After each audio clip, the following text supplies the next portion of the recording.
इन लोगों ने प्रदेश को तबाह किया था माफियाओं के हाथों।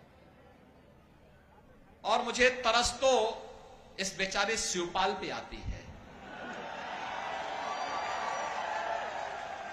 वो तो केवल जैसे सत्यनारायण की कथा में जजमान एक होता वो कथा सुनता है और बाद में अन्य लोगों को चूर्ण वितरित कर दिया जाता है, तो ये केवल चूर्ण खाने वाले व्यक्ति रह गए हैं। कभी नेताजी मुलायम सिंह जी के मुख्य सिपह सालार हुआ करते थे, पूरे प्रदेश में तूती बोलती थी, और आज क्या हालत है।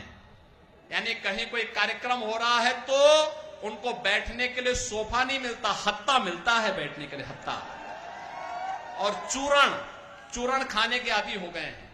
और इसीलिए मैं आप सबसे कहना चाहता हूं, अरे वीर भूमि है, चूरण मत खाइए। भारतीय जनता पार्टी के द्वारा सत्ता में सहभागी बनकर के विकसित भारत और आत्मनिर्भर भारत की संकल्पना को साकार करने के लिए कार्य करिए। इसीलिए मैं आपसे कहने के लिए आया हूं, बहनों और भाइयों, ये जो माफिया और अपराधियों के लिए फातिया पढ़ने वाले लोग हैं, इनसे कहिए कि 5 साल और फातिया के लिए आपको हम दे रहे हैं, जाओ खूब पढ़ो, देश को आगे बढ़ने दो। सहमत है ना? और यही कहने के लिए आज मैं आया हूं। देख रहे हैं ना, ये माफिया अपराधी जब पहले चलते थे, इनके काफिले निकलते थे, बाकी अन्य लोगों का आना जाना बंद हो जाता था।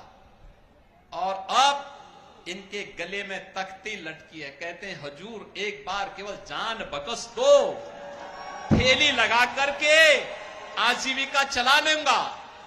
अब जमीन कब्जा नहीं कर पाएंगे लोग। पहले बोलते थे ना, जो प्लॉट खाली है वह प्लॉट,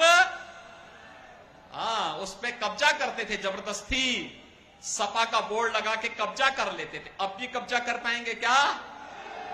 अब कब्जा नहीं कर पाएंगे, क्योंकि मालूम है कि पीछे से बुलडोजर की दृष्टि भी पड़ रही है, पड़ती है, वो बहुत ठोस एकदम सटीक निशाना लगाता है। और जब चलता है ना, तो ऐसे चलता है कि बड़े बड़े माफिया की पैंटें गीली हो जाती हैं।